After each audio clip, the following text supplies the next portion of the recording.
Direct గా point లోకి వచ్చేస్తే ట్రంప్ గారు చూపించిన ట్వీట్ నిన్న చూపిస్తూ ఆపుకోలేక కొంచెం నవ్వా నేను. అది ఎంత ఫన్నీగా ఉందంటే G7 సమ్మిట్ అయిపోయిన తర్వాత అందరూ వరల్డ్ లీడర్స్ అందరూ వాళ్ళ ట్విట్టర్ హ్యాండిల్స్ లో ఎవరెవరైతే లీడర్స్ ని వీళ్ళు కలిశారో ఏం మాట్లాడుకున్నారో అదంతా వీడియోల్లో చేసి కానీ ఫోటోల్లో చేసి కానీ వాళ్ళ సోషల్ మీడియాలో వదిలేరు. అలా వదిలిన ఇమాన్యుయల్ మ్యాక్రాన్ ఎవరితో అయితే డొనాల్డ్ ట్రంప్ కి ట్విట్టర్ లో గొడవ అయిందో, ఫ్రెంచ్ ప్రైమ్ మినిస్టర్ ఆయన వదిలిన ట్విట్టర్ వీడియోని ఒకసారి మీరు చూడండి. ఆకండి ఒక్కసారి ఇక్కడ జూమ్ ఇన్ చేసి మీరు గమనిస్తే మన నరేంద్ర మోదీ గారు కూడా అదే జోక్ వేసారు, గట్టిగా నవ్వారు కూడా. సరిగ్గా వినండి ఆయన ఏమన్నారు.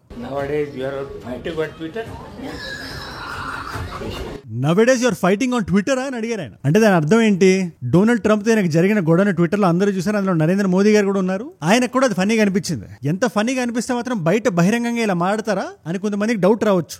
ఎంతైనా అమెరికన్ ప్రెసిడెంట్ అనుకోవచ్చు, కానీ వరల్డ్ లీడర్స్ నుంచి డొనాల్డ్ ట్రంప్ గారికి ఇలాంటి చిన్న షాక్ ట్రీట్మెంట్ అనేది తగలాలి. దానికి మొన్నటి రోజున మనం ఎగ్జాంపుల్ గా తీసుకుందాం. June 17th ఆ రోజున ఒక 35 minute ఫోన్ కాన్వర్సేషన్ నడిచింది. ఎవరికి?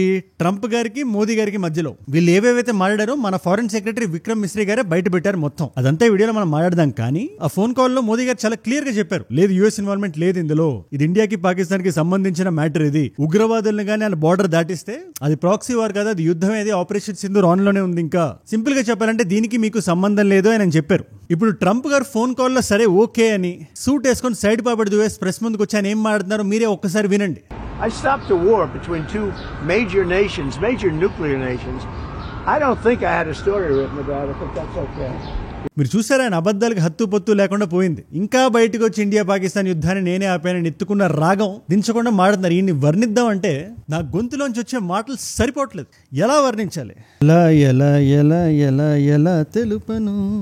అండ్ బై ది వే అసలు విషయం చెప్పడం మర్చిపోయాను నేను. మీరు ఎనీవేస్ కెనడా దాకా వచ్చారు కదా, ఒక్కసారి అమెరికాకి రండి, ఓవెల్ ఆఫీస్లో మా ఆతిథ్యాన్ని స్వీకరించండి, ఇలాగే సోఫా వేసుకొని మాట్లాడదాం అని పిలిచినప్పటికీ లేదు నాకు ప్రీ స్కెడ్యూల్డ్ మీటింగ్ ఉంది అని చెప్పి మోదీ గారు సున్నితంగా తిరస్కరించి వెళ్ళిపోయారు వెనక్కి. దీనికి ఒక స్ట్రాంగ్ బలమైన కారణం ఉంది, అది వీడియోలో మనం మాట్లాడదాం. అండ్ ఈ ఎంటైర్ G7 సమ్మిట్ వల్ల, ఈ సోషలైజింగ్ వల్ల what did we gain crystal clear గా మీకు ఎక్స్ప్లెయిన్ చేస్తాం. అండ్ June 18th రోజు కూడా చాలా ఇంపార్టెంట్. జస్ట్ నేను వీడియో షూట్ చేసిన టైం కొన్ని గంటల క్రితం అసీం మునీర్ ఉన్నాడు కదా, అదే Pakistan army chief field marshal, press లేకుండా ట్రంప్ గారితో కూర్చొని బోన్ చేశాడని, లంచ్కి వెళ్ళాడని వైట్ హౌస్ కి. ఒక ఆర్మీ చీఫ్ ని ఇలా వైట్ హౌస్ పిలవడం చాలా అరుదు. ఏంటి లవ్ స్టోరీ పాకిస్తాన్ తో ట్రంప్ అనేది కూడా మనం మాడదాం. నా సైడ్ నుంచి ఇలాంటి వీడియో కూడా మీకు డైలీ వస్తుంది. నేషన్ ఫస్ట్ పర్స్పెక్టివ్ తో లోకల్ ఇష్యూస్ నుంచి ఇంటర్నేషనల్ ఇష్యూస్ వరకు ప్రతి టాపిక్ ని ఒక 15-20 నిమిషాలు వీడియోలో చేసి మీ ముందు పెట్టేస్తాం. అందరికీ అర్థమైనట్టు. మీరు చాలా మంది చూస్తున్నారు, ఒక నాలెడ్జ్ పిల్ల కన్జ్యూమ్ చేస్తారు. దానివల్ల ఎంత మంది కొత్త వాళ్ళకి రీచ్ అవుతుందో తెలుసా మీకు? అలాంటి కొత్త వాళ్ళు మీరు ఒకళ్ళు ఉంటే, నేను వీడియో పెట్టగానే మీ దాకా రావాలంటే కింద కనబడే సబ్స్క్రైబ్ బటన్ నొక్కి పెట్టేసుకోండి. నొక్కారుగా, డన్. ఈ కాంటెక్స్ట్ గురించి మీకు ఏం అర్థం కావాలన్నా, అసలు ఆ ఫోన్ కాల్ లో 35 నిమిషాల పాటు ఏం జరిగింది మనం తెలుసుకోవాలి చాలా క్లియర్ గా.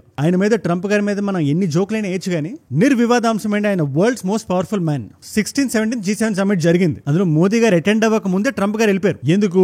ఇజ్రాయెల్ ఇరాన్ యుద్ధం నడుస్తుంది, అది చాలా ఎస్కలేట్ అయిపోతుంది, వైట్ హౌస్ కి ఇమీడియట్ గా వెళ్ళిపోవడం ఆయన ఇంపార్టెంట్ అనుకున్నారు. ఓకే, ఆయన వెళ్ళిపోయారు. మోదీ గారు వచ్చారు, 2 రోజులు ఉన్నారు. ఒక రోజంతా పర్సనల్ బాండింగ్, ఇంటరాక్షన్, డిస్కషన్స్ ఇవన్నీ నడిచాయి. మోదీ గారితో విక్రమ్ మిశ్రీ గారు ఉన్నారు, అజిత్ దోవల్ గారు కూడా ఉన్నారు. ఆయన ఇమాన్యుయల్ మ్యాక్రాన్ గారిని కలిశారు, మెలనీ గారిని కలిశారు, ఇటలీకి సంబంధించిన ఆవిడ ఒక మాట అన్నారు, I'm trying to be like you అని. ఒకసారి మీరే వినండి.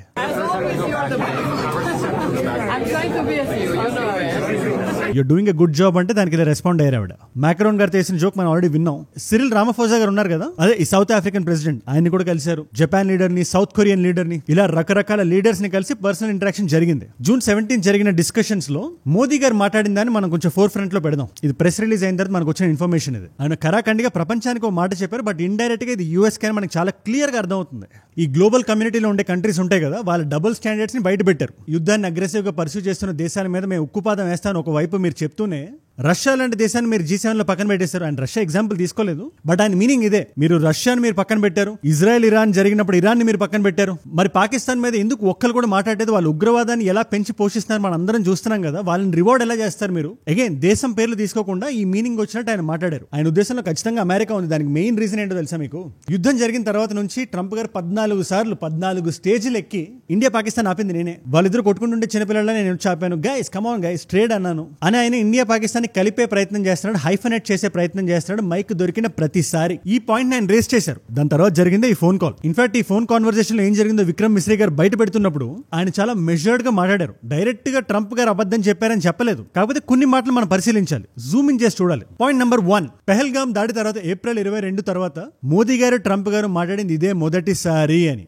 అంటే దీని అంతరార్థం ఏంటి? ట్రంప్ గారు ఏదైతే నేనే మీడియేట్ చేశా, నేనే మాట్లాడా, నేనే యుద్ధాన్ని ఆపా, నేనే ట్రేడ్ నెగోషియేట్ చేశా అని ఏదైతే ఆయన చెప్పారో అదన్నీ పచ్చి అబద్ధాలు అని.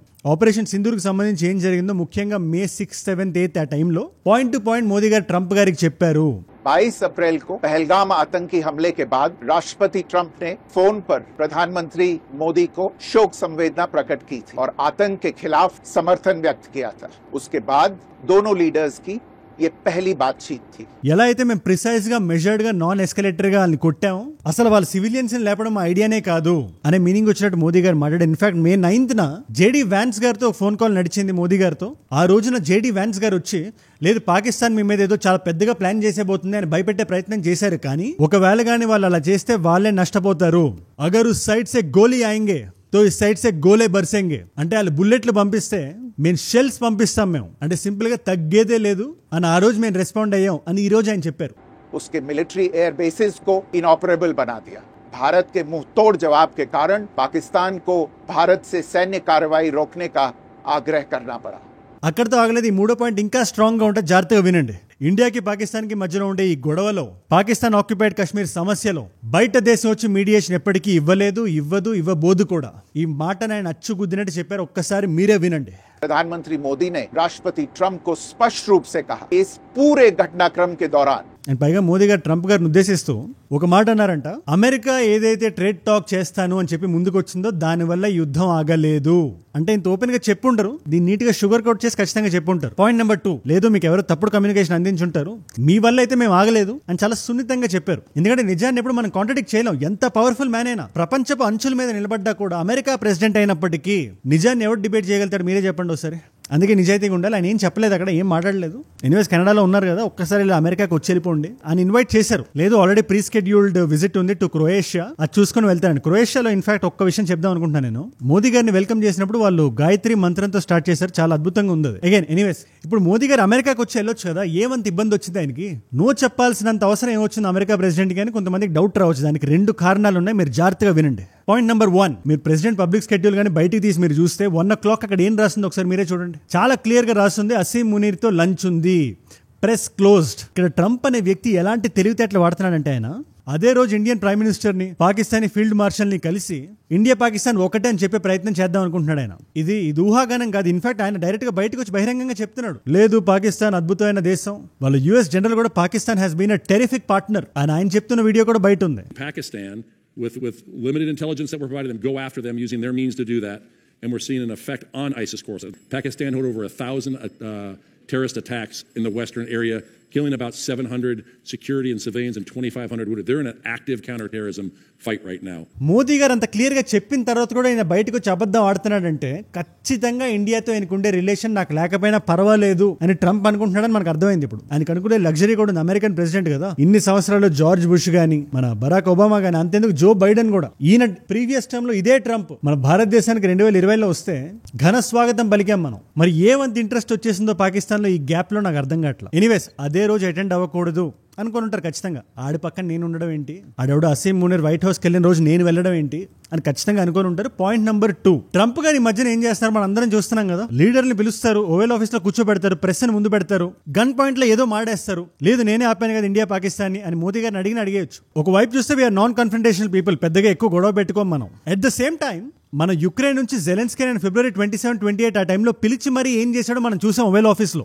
అలాగే సౌత్ ఆఫ్రికా నుంచి సిరిల్ రామఫోసా గారిని పిలిపించి మరి ఆయన పక్క సోఫాలో కూర్చోబెట్టి ప్రెస్ ని ముందు పెట్టుకొని ఏదో ఫేక్ వీడియో ప్లే చేసి అటు ఇటు ఏదో ప్రొటెస్ట్ చేస్తుంటే వాటిని సమాధానం చూపించి వేలల్లో జనాలు చనిపోయారని చెప్పేసి అక్కడ వైట్ ఫార్మర్స్ కి ఏం జరుగుతుంది అనేది నిజం. అది కాకపోతే ఆథెంటిక్ డేటా మనం ముందు పెట్టాలి. ఆ రోజు సిరిల్ రామఫోసా గారు వచ్చినప్పుడు అది జరగలేదు. అలాంటి అబద్ధాలు మన మోదీ గారు వచ్చినప్పుడు ఆయన్ని పక్కన కూర్చోబెట్టుకొని మాట్లాడితే ఎలా ఉంటుంది మీరే చెప్పండి ఒకసారి. ఖచ్చితంగా దాన్ని అవాయిడ్ చేద్దామని మోదీ గారు వెళ్ళలేదు. అండ్ ఈ టైంలో ఆయన మైండ్ స్పేస్ ఎలా ఉందో, ఏ టైంలో ఎలా మాట్లాడుతున్నారో కూడా మనకు అర్థం కావట్లేదు.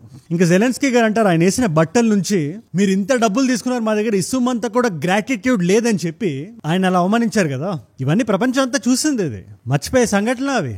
ఖచ్చితంగా అది కూడా మైండ్ లో పెట్టుకొని ఉంటారు. And let me be very clear, ఆయన ఎవరినో లంచ్ కి పిలిచి కూర్చొని మరి మాట్లాడాల్సిన అవసరం ఏమొచ్చింది? అసీం మునీర్ ని వైట్ హౌస్ కి ఎవరైనా పిలిస్తే జనరల్ గా హెడ్స్ ఆఫ్ స్టేట్స్ అని పిలుస్తారు. ఇదే పాకిస్తాన్ ఎగ్జాంపుల్ మనం తీసుకుందాం. ఇప్పుడు వరకు 3 ఆర్మీ చీఫ్ ని పిలిచారు, ఈయన 4వ వ్యక్తి అసీం మునీర్ అనేవాడు. జాన్ ఎఫ్ కెనడీ ఉన్న టైంలో ఆయూబ్ ఖాన్ ని గానీ, రేగన్ గారు ఉన్న టైంలో జియా ఉల్ హక్ ని గానీ, జార్జ్ డబ్ల్యూ బుష్ ఉన్న టైంలో పర్వేజ్ ముషర్రాఫ్ ని గానీ పిలిచి కూర్చొని మాట్లాడారంటే దానికి ఆ టైంలో ఒక అర్థం ఉంది. ఆ టైంలో మిలిటరీ కూల్ పెట్టి అది పెట్టి ఇది పెట్టి వాళ్ళే హెడ్స్ ఆఫ్ స్టేట్స్ గా ఉన్నారు. మరి ఇప్పుడు అసీముని ఎందుకు పిలిచారంటే షేబాజ్ షరీఫ్ ఇప్పుడు కూర్లో కరివేపాక, ఈయన హెడ్ ఆఫ్ స్టేటా? నాకు ప్రధానంగా 3 కారణాలు కనబడుతున్నాయి. రీజన్ నెంబర్ 1 ఉగ్రవాదం. కంగారు పడకండి, పాకిస్తాన్ లో ఉగ్రవాదం కాదు, అది అమెరికా కళ్ళకి కనబడదు. వాళ్ళకి హెల్ప్ చేస్తున్న ఉగ్రవాదం కదా అది. వీళ్ళకి ఆఫ్ఘనిస్తాన్ లో ఉగ్రవాదం కనబడుతుంది, ఇరాన్ లో ఉగ్రవాదం కనబడుతుంది. ఆ ఉగ్రవాదానికి పాకిస్తాన్ వాడుకోవడానికి బయట ప్రపంచానికి చెప్తారు కానీ పాకిస్తాన్ లో జరిగే ఉగ్రవాదాన్ని పట్టించుకోరు. కాబట్టి ఈ పర్టికులర్ రీజన్ అనేది అంత ఇంపార్టెంట్ కాదు. Reason number 2 Iran. 900 కిలోమీటర్ల బార్డర్ షేర్ చేస్తుంది పాకిస్తాన్ ఇరాన్ తో. సో ఇరాన్ కి సంబంధించి ఎటువంటి సీక్రెట్ లైన్ పంపించాలన్నా, స్లీపర్ సెల్స్ ని వెళ్లి ఇరాన్ లో కూర్చోబెట్టాలన్నా, ఇజ్రాయెల్ కి ఇన్ఫర్మేషన్ పాస్ ఆన్ చేయాలన్నా పాకిస్తాన్ హెల్ప్ అవుతుంది. అందుకోసం పిలిచుండొచ్చు. కాకపోతే ఇక్కడ మెజారిటీ ఆఫ్ ద యుద్ధం వెస్ట్ ఇరాన్ లో నడుస్తుంది. దానికి పాకిస్తాన్ కి ఎటువంటి సంబంధం లేదు, బార్డర్ కూడా షేర్ చేయట్లేదు. సో ఈ రీజన్ కూడా పక్కన పెట్టి 3వ రీజన్ లో కొంచెం జూమ్ ఇన్ చేసి మనం చూస్తే పైసలు కనబడతాయి, డబ్బులు. క్రిప్టో వేవ్ ఆఫ్ నడుస్తుంది పాకిస్తాన్ లో ప్రస్తుతానికి, కేవలం ట్రంప్ కంపెనీకి బెనిఫిట్ అవ్వడానికి. డొనాల్డ్ ట్రంప్ గారు కూడా ఒక దేశం మొత్తం ఆయన చేతుల కింద పెట్టుకొని రాంగ్ జియో పొలిటికల్ డెసిషన్స్ తీసుకోవడం చాలా బాధాకరం. మనకన్నా ఎక్కువగా అమెరికా అనవసరంగా ఇండియాతో చెడింది. ఈ ఇయర్ ఎండింగ్ లో క్వాడ్ సమిట్ నడవబోతుంది. 4 దేశాలు ఉన్నాయి అందులో, India, Australia, America, Japan. India is hosting. Trump గారు కూడా రాబోతున్నారు. మొన్న మోదీ గారు ఇన్వైట్ చేశారు. కాకపోతే 2020లో ఉండే అంత గ్రాండ్ వెల్కమ్ ఉంటుందా అంటే అది మనం చూడాల్సిందే. అంత ఫ్రెండ్లీ వెల్కమ్ అయితే ఉండదని నేను అనుకుంటున్నా. ఇమాన్యుయల్ మ్యాక్రో లాంటి వాళ్ళని అటెన్షన్ సీకింగ్ లీడర్ అని చెప్పి మనం పిలుస్తుంటే బయట ట్విట్టర్లోకి వచ్చి ప్రపంచం అంతా నవ్వుతుంది. మన మోదీ గారు కూడా నవ్వుతున్నారు. ఎక్కడైతే డబ్బులు ముడుతున్నాయో ఆ దేశాలతో మంచిగా ఉండి ఆ దేశం ఉగ్రవాదుల్ని పెంచితే నాకేంటి, ఎవరిని పెంచితే నాకేంటి అనుకోని ఇవాళ ఆయన నెట్వర్త్ అరౌండ్ $4-5 బిలియన్ ఉంది. ఎంత పరిగెడతాడు ఆయన? ఆయనకు ఆఫీస్ లో 3 సంవత్సరాలు ఉన్నాయి. మీరు ఇలాన్ మస్క్ తో కంపేర్ చేయండి, $400 బిలియన్ ఉన్నాయి. గట్టిగా కొడితే ఆయన ఇంకో 10 years లో $2-3 ట్రిలియన్ దగ్గర ఉంటాడు. అంటే చాలా దేశాల జీడిపి కన్నా ఎక్కువ డబ్బులున్న వ్యక్తి అవుతాడు ఆయన. అలాంటి వ్యక్తితో ఈగోకి పోయి గొడవ పడ్డం. అల్టిమేట్లీ మనీ మ్యాటర్స్ కదా. ఇన్ని రాంగ్ డెసిషన్స్ ట్రంప్ తీసుకోవడానికి Pakistan is a great country అని మళ్ళీ చెప్పడానికి రీజన్ ఇస్ డబ్బులు. దానికి మించి నాకు ఏం కనబట్లేదు. ఆయన ఫ్యామిలీ రన్ బిజినెస్ ఏదో ఉంది, WLF అనుకుంటా, దాన్ని బలంగా నిలబెట్టడానికి చూస్తున్నాడు ప్రస్తుతానికి. ఏదైతే G7కి వెళ్ళడం వల్ల అక్కడ ట్రంప్ గారు లేకపోయినా పర్వాలేదు. ఇవాళ రోజున G7 బ్రిక్స్ అంత గ్రేట్ సమిట్ కాకపోయినా అట్లీస్ట్ కెనడాతో టైస్ కొంచెం స్ట్రాంగ్ అయినాయి. హై కమిషనర్స్ మళ్ళీ రివైవ్ చేస్తున్నాం, ట్రేడ్ టాక్స్ మళ్ళీ ఓపెన్ చేసాం. హర్దీప్ సింగ్ నిజ్జర్ లాంటి వాడిని కూడా ఆయన్ని చంపేస్తే ఫస్ట్ ఆఫ్ ఆల్ ఆయన ఉగ్రవాది. కెనడాలో ఎక్కడో ఆయన పోతే ఇండియా మీద నింద మోపడం ఇలాంటివన్నీ ఇప్పుడు ఇన్ఫాక్ట్ ఒక రిపోర్టర్ అడిగారు కూడా మార్క్ కార్నీ గారిని, ఆయన కెనడియన్ ప్రైమ్ మినిస్టర్. ఆయన మీరు హర్దీప్ సింగ్ నిజ్జర్ గురించి అడగలేదా మోదీని అని రిపోర్టర్ అడిగితే వీళ్ళు ఎవరంటే ఖలిస్తానీ వీళ్ళు. ఈ హర్దీప్ సింగ్ నిజ్జర్ గానీ, గుర్పంత్వంత్ సింగ్ గానీ వీళ్ళు సిక్ యాక్టివిస్ట్ అని పిలుస్తారు. జస్టిన్ ట్రూడో లాంటి నెపోకిడ్ అయితే నేను అడుగుతాను ఇండియానే చేసిందని చెప్పేవాడు. కానీ ఇక్కడ ఉన్నది మార్క్ కార్నీ గారు కాబట్టి ఆయన కొంచెం ప్రాగ్మాటిక్ పర్సన్ కాబట్టి, మరీ జస్టిన్ ట్రూడో అంత కాదు కాబట్టి ఆయన క్వశ్చన్ కొంచెం దాటేసాడు. ఆయన లేదు కొంచెం లీగల్ గా ఉంది, దాని గురించి నేను ఎక్కువ కామెంటరీ చేయదలుచుకోవట్లేదు. That is one good takeaway. And ఇంకొక గొప్ప విషయం గమనించాను నేను, మన PIB అవనివ్వండి, మినిస్ట్రీ ఆఫ్ ఎక్స్టర్నల్ అఫైర్స్ అవనివ్వండి, ఫారెన్ సెక్రటరీ అవనివ్వండి, ఇష్యూ అయిపోయిన 2 రోజుల తర్వాత, 3 రోజుల తర్వాత, 5 రోజుల తర్వాత, 10 రోజుల తర్వాత ఏదో చిన్న ఆర్టికల్ లో చెప్పడం కన్నా ఇష్యూ జరుగుతున్నప్పుడు, ఇష్యూ అన్ఫోల్డ్ అవుతున్నప్పుడు జనాలకి ఇదంతా చెప్పేయడం వల్ల మన నెరేటివ్ కొంచెం స్ట్రాంగ్ అవుతుంది. ఇంకా ఇట్స్ ఇంపార్టెంట్ ఇంకా బలంగా జరగాలి కూడా. US కి భయపడో, UK కి భయపడో మన నిజాన్ని మనమే దాచేసుకుంటే పాకిస్తాన్ లాంటి దేశాలు విర్రవీగుతాయి. అందుకని విక్రమ్ మిశ్రీ గారు బయటకు వచ్చి ఏదైతే వీడియో బయట ఇచ్చారో అది చాలా ఇంపార్టెంట్. మనకి ఇన్ఫాక్ట్ ప్రెస్ బ్రీఫింగ్ కూడా, ప్రెస్ రిలీజ్ కూడా చాలా ఎలాబరేట్ గా ఉన్నాయి. ఆ స్టేట్మెంట్లు అవన్నీ చూస్తే మోదీ గారు ఏదైతే చెప్పారో, ఎలా అయితే మాట్లాడారో చాలా క్రిస్టల్ క్లియర్ గా మనకి చెప్పారు మొత్తం. దీని మీద మీ ఉద్దేశం ఏంటి నాకు కింద కామెంట్స్ లో ఖచ్చితంగా రాయండి. అండ్ ఇంకొకటి అడుగుదాం అనుకుంటా మిమ్మల్ని, నిజంగా మోదీ గారు వైట్ హౌస్ కి వెళ్ళి క్రొయేషియాకి వెళ్ళి ఇండియాకి రావాల్సిందా, లేదా వెళ్లకుండా మంచి పని చేశారా? మీరు ఏమనుకుంటున్నారు నాకు కింద కామెంట్స్ లో ఖచ్చితంగా రాయండి. నేను జెన్యూన్ గా తెలుసుకోవాలనుకుంటున్నా నా అనాలిసిస్ కరెక్టేనా, లేకపోతే మోదీ గారు వెళ్లకుండా ఏమైనా తప్పు చేశారా అని. ఇవాళ మల్టిపుల్ చాయిస్ క్వశ్చన్ జాగ్రత్తగా వినండి. 20th సెంచరీలో ఒక జియో పొలిటికల్ స్ట్రాటజీని మన ప్రపంచం ముందుకు తెచ్చింది. కమ్యూనిజం నాపడానికి, దేశాల్లో స్ప్రెడ్ అయిపోకుండా పొలిటికల్ గానీ, మిలిటరీ గానీ, ఎకనామిక్ అసిస్టెన్స్ గానీ ఇచ్చే డాక్ట్రిన్ ఇది. ఈ డాక్ట్రిన్ పేరేంటి? కమ్యూనిజం స్ప్రెడ్ అవ్వకుండా చేసే డాక్ట్రిన్ ఇది. Option A is Truman doctrine, option B is Marshall plan, option C is Brezhnev doctrine, option D is Monroe doctrine. మీకు ఆన్సర్ తెలిస్తే ఖచ్చితంగా కింద రాయండి. తెలుసుకోవాలనుకుంటే నా ఇన్స్టాగ్రామ్కి వచ్చేసేయండి. మీకు అజయ్ ఫ్రమ్ అని రాస్తుంటే వచ్చేసి it's verified profile, tick mark అది ఉంటుంది. అక్కడ ఇలాంటి వీడియోస్ ని రీల్స్ లా చూడొచ్చు. నా లైఫ్ లో నా చుట్టూ ఏమైనా జరుగుతున్నా, నాకు ఏదైనా వీడియో ఐడియా టాపిక్ ఇద్దాం అనుకున్నా, లేదా స్టోరీస్ లో లేటెస్ట్ న్యూస్ ని చూద్దాం అనుకున్నా, ఇలాంటి క్వశ్చన్స్ ఆన్సర్స్ తెలుసుకుందాం అనుకున్నా, దట్స్ ఎ గ్రేట్ ప్లేస్. ఒకవేళ అక్కడ లేకపోయినా ఏజూడ్ రీల్స్ అని మన పేజే ఉంటుంది, మన టీం నడిపిస్తున్న పేజ్. అక్కడ పెట్టేయమంటే ఆన్సర్ ఖచ్చితంగా. అండ్ ఆల్సో ఇంగ్లీష్ లో ఈ కాంటెంట్ ని కన్స్యూమ్ చేద్దాం అనుకుంటే ఏజూడ్ గ్లోబల్ అని మన పేజ్, అది ఏజూడ్ clips is also our page only. Support those 2 pages. And మీరు ఇక్కడ దాకా నా వీడియోలో వచ్చారంటే నా వీడియోస్ మిమ్మల్ని ఆకట్టుకుంటే ఒక వాల్యూ పొందుతున్నారు. Thank you so much for that. మీరు ఇస్తున్న ఈ వాచ్ టైం, మీ రిటెన్షన్ ఏదైతే ఉందో ప్రాణం పెట్టి నన్ను పనిచేయడానికి, రోజు నిర్భయంగా మాట్లాడడానికి నన్ను ప్రేరేపిస్తుంది, ముందుకు తోస్తుంది. ఈ కృషికి మీరే నా ప్రేరణ. You are my inspiration. మీరు రోజు రాత్రి పడుకునే ముందు ఒక నాలెడ్జ్ పిల్ల దీన్ని కన్జ్యూమ్ చేయడం వల్ల ఎంత మంది కొత్త వాళ్ళకి రీచ్ అవుతుందో తెలుసా? అలాంటి కొత్త వాళ్ళలో మీరు ఒకళ్ళుంటే నా డైలీ వీడియోస్ని మిస్ అవ్వకుండా మీరు చూడాలన్నా, నేను వీడియో పెట్టగానే మీ దాకా రావాలన్నా మీరు ఏం చేయాలి? కింద కనబడే సబ్స్క్రైబ్ బటన్ నొక్కి పెట్టేసుకోండి. నొక్కారుగా, సబ్స్క్రైబ్ చేశారుగా, డన్. అండ్ ఇక్కడ దాకా వచ్చారు కాబట్టి 2 కాంప్లిమెంటరీ వీడియోస్ పెడుతున్నా నేను. ఈ వీడియోని మీరు చూసారా? ఇజ్రాయెల్ ఇరాన్ కాన్ఫ్లిక్ట్ మీద ట్రంప్ ఒక హుకుం జారీ చేశాడు, ఒక ఫైనల్ వార్నింగ్ ఇచ్చాడు. తెహరాన్ అంతా షేక్ అవుతుంది ఇప్పుడు. చాలా ఇంట్రెస్టింగ్ వీడియో. ఆ వీడియో ఇక్కడ ఉంది. లేదా కొంచెం జియో పాలిటిక్స్ బయటకు వచ్చి ఏమైనా తెలుసుకుందాం అనుకుంటే గూగుల్ మీద ఒక వీడియో చేశాను నేను. రీసెంట్ గా కొత్త టెక్నాలజీస్ ఏమొచ్చినాయి, అది మన లైఫ్లో ఎలా చేంజ్ చూపిస్తున్నాయని. ఆ వీడియో ఇక్కడ ఉంది. Very insightful video. ఈ వీడియో కొట్టండి. నేను మిమ్మల్ని మళ్ళీ రేపు ఇంకో వీడియోలో కలుస్తాం. మనందరం కలిసి పెరగాలి, కలిసి ఎదగాలి. Let us all grow together. Let us all rise together. Rise above ignorance. Rise above arrogance. Rise above hate. ఏజ్యూడ్ అంటే మనం. జై హింద్, జై భారత్, జై ఆంజనేయ. ఓం నమః శివాయ.